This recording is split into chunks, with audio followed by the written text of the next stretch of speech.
Hello everyone, my name is Katrina and I'm here to do my final TED Talk. We were asked to talk about something that we felt passionate about, and fortunately and unfortunately I'm here to talk about mental health and the stigma that is with mental health based on my own personal experiences within myself and people in my personal life. So there is such a stigma on mental health and it being talked about. Once you talk about mental health, there's a label. And I was especially raised that mental health was in your head, which it is. Mental health is in your head. But that's the problem, is it is in your head and it builds up. Growing up, my dad had unfortunately always told me that you can get past it. Think ahead of it. It is all in your head. You're just thinking about it too much. So that has transferred over into me not understanding when I got into a depressive mode and when my anxiety had started to kick in, because I was always told that you should just push it down, and if you can't, then you're mentally not strong. And unfortunately, that is how a lot of people are raised. I don't blame that on my dad. That is how he was raised, but I am here to kind of break that mold, because there is a fine line between using mental health to your advantage, because a lot of people do that. They will take it out of context. They will try to place labels on people and place labels on themselves to get people to feel bad for them.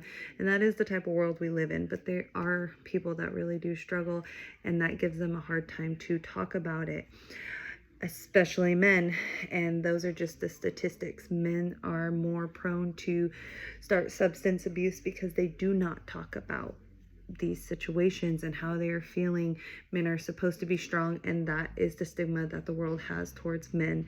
They aren't allowed to be emotional like women are, and women are more likely a higher frequency of depression and anxiety, and being able to talk about that, I feel like women, because they are placed in this emotion, that we are allowed to be open more than men.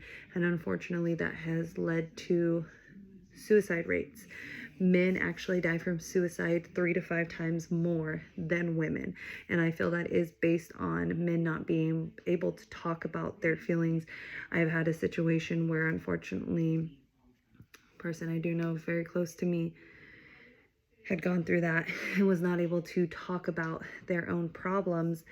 And it kind of builds up. You can't put a cap on a soda and shake it and shake it and shake it and shake it and expect it not to explode. And that's what I'm assuming men feel like most of the time, because that's what I felt like as a woman.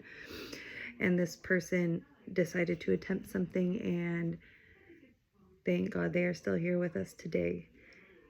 So personally, I have been through these situations. It is unfortunate, but there's tons of organizations that talk about suicide and what leads up to it, how you can push through it. One is the WHO, which is the World Health Organization. They do touch on multiple things, one being suicide, and they state actually 703,000 people die a year because of suicide. And that is a very, very unfortunate number, a very, very unfortunate amount of people that feel like they can't talk, that feel like they don't have an outlet. And the WHO organization actually has multiple sources of ways of help, groups, things you can do. Sleep, get better sleep, take those teas, help yourself calm your mind down, because that's a hard part for me, is going to sleep, because my mind races and I don't have an outlet, which you have to find your very own outlet. They can suggest exercising, reading, set goals, so when you reach that goal you feel like you're accomplishing something. Staying connecting with people. Yes, it is okay to talk to people and reach out, but go to your limit. I personally get overwhelmed when there's too much. And so I think knowing your limit and figuring out and realizing that this happens to more people than you think, that will help people talk more and be comfortable with speaking up. Over the recent years, this has been soaring, where we have seen more people being open and wanting to discuss their own mental health, and that makes me happy, because we shouldn't have to worry about if we're being judged based on our own feelings. We should be able to talk about how we feel in a safe space. I really, really encourage you finding your own outlet. I will never put pressure on somebody because you can't force somebody to talk when they don't want to. That's going to make them feel worse. What you can do is let a person know the options that they have, or just let them know that you're there. Sometimes sitting in silence, being there for somebody. It doesn't matter if they have this great life, that's not all that it cracks up to be.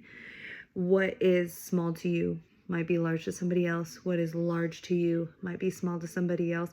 And that is where we have to think about others. You have to be kind. There's going to be those people that want to hurt your feelings so bad, but you have to push through because you don't know what they're going through. Hurt people, and it doesn't justify it, but it also doesn't justify you being a bad person back to them. Some people just need a little bit more love, whether they deserve it or not. And I think that that's kind of the world that we're setting up for. There's around, I believe I read 195 recognized countries, and only 38 recognize the stigma that goes into mental health and people needing to be reached out to and to be supported. That is such a small number compared to all those other countries. They say that it's based on wealthier countries do not have the higher suicide rates, and that's true. This leads back to men feeling like they are not providing as men. It is very hard to be able to afford a lot of living, especially in California as of now. And so these suicide rates of men feeling like they are not fulfilling their duties to take care of their family, or feeling like they can no longer take care of their family, this is their best way out. I had read a story that is unfortunately what a man did, because his wife was going to receive more money through his life insurance than him making the money and going to work every single day. And that is the world we live in. So the more that we talk about it, that is why I'm excited to talk about this TED Talk, because I think it needs to be normalized, that it is okay to talk about your mental health, talk about others' mental health, talk about it so other people want to talk about it, and then you won't feel so ashamed to talk about your own feelings. This is my TED Talk, and I hope I kind of spoke to a few people that have felt like they had nobody to talk to. You do, and you're loved, and everybody wants you here. So thank you for listening to my TED Talk.